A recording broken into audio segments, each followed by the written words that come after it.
로마서 2장. 그러므로 남을 심판하는 사람이여, 그대가 누구이든지 죄가 없다고 변명할 수 없습니다. 그대는 남을 심판하는 일로 결국 자기를 정죄하는 셈입니다. 남을 심판하는 그대도 똑같은 일을 하고 있기 때문입니다. 하나님의 심판이 이런 일을 하는 사람들에게 공정하게 내린다는 것을 우리는 압니다. 이런 일을 하는 사람들을 심판하면서 스스로 그런 일을 하는 사람이요, 그대는 하나님의 심판을 피할 수 있을 줄로 생각합니까? 아니면 하나님께서 인자하심을 베푸셔서 그대를 인도하여 회개하게 하신다는 것을 알지 못하고 오히려 하나님의 풍성하신 인자하심과 너그러우심과 오래 참으심을 없이 여기는 것입니까? 그대는 안구하여 회개할 마음이 없으니 하나님의 공정한 심판이 나타날 진노의 날에 자기가 받을 진노를 스스로 쌓아올리고 있는 것입니다. 하나님께서는 각 사람에게 그가 한 대로 갚아주실 것입니다.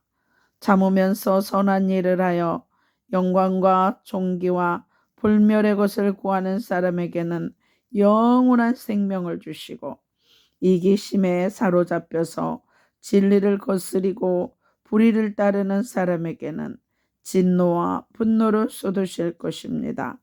악한 일을 하는 모든 사람에게는 먼저 유대 사람을 비롯하여 그리스 사람에게 이르기까지 환난과 고통을 주실 것이요, 선한 일을 하는 모든 사람에게는 먼저 유대 사람을 비롯하여 그리스 사람에게 이르기까지 영광과 존귀와 평강을 내리실 것입니다. 하나님께서는 사람을 차별함이 없이 대하시기 때문입니다. 율법을 모르고 범죄한 사람은 율법과 상관없이 망할 것이요, 율법을 알고 범죄한 사람은 율법을 따라 심판을 받을 것입니다. 하나님 앞에서는 율법을 듣는 사람이 의로운 사람이 아닙니다. 오직 율법을 실천하는 사람이라야 의롭게 될 것이기 때문입니다. 율법을 가지지 않은 이방 사람이 사람의 본성을 따라 율법이 명하는 바를 행하면 그들은 율법을 가지고 있지 않아도 자기 자신이 자기에게 율법입니다. 그런 사람은 율법이 요구하는 일이 자기의 마음에 적혀 있음을 드러내 보입니다. 그들의 양심도 이 사실을 증언합니다. 그들의 생각들이 서로 고발하기도 하고 변호하기도 합니다. 이런 일을 내가 전하는 복음대로 하나님께서 그리스도를 내세우셔서 사람들이 감추고 있는 비밀들을 심판하실 그날에 드러날 것입니다. 그런데 그대가 유대 사람이라고 자처한다고 합시다.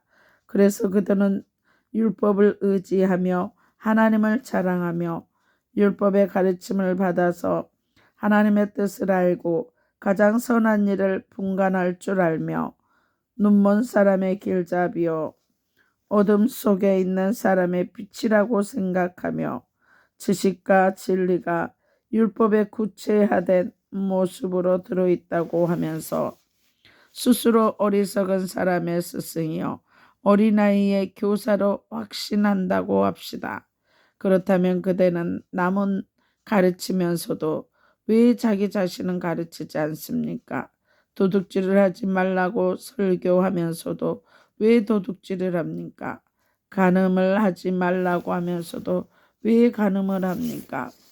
우상을 미워하면서도 왜 신전의 물건을 훔칩니까? 율법을 자랑하면서도 왜 율법을 어겨서 하나님을 욕되게 합니까? 성경에 기록한 바 너희 때문에 하나님의 이름이 이방 사람들 가운데서 모독을 받는다는 것과 같습니다. 율법을 지키면 할례를 받은 것이 유익하지만 율법을 어기면 그대가 받은 할례는 할례를 받지 않은 것으로 되어버립니다. 그러므로 할례를 받지 않은 사람이 율법의 규정을 지키면 그 사람은 할례를 받지 않았더라도 할례를 받은 것으로 여겨질 것이 아니겠습니까? 그리고 본래 할례를 받지 않았더라도 율법을 온전히 지키는 사람이 율법의 조문을 가지고 있고 할례를 받았으면서도 율법을 범하는 사람인 그대를 정죄할 것입니다. 겉모양으로 유대 사람이라고 해서 유대 사람이 아니요 겉모양으로 살갗에 할례를 받았다고 해서 할례가 아닙니다. 오히려 속사람으로 유대 사람인 이가 유대 사람이요 율법의 조문을 따라서 받는 할례가 아니라 성령으로 마음에 받는 할례가 참 할례입니다. 이런 사람은 사람에게서가 아니라 하나님에게서 칭찬을 받습니다. 아멘.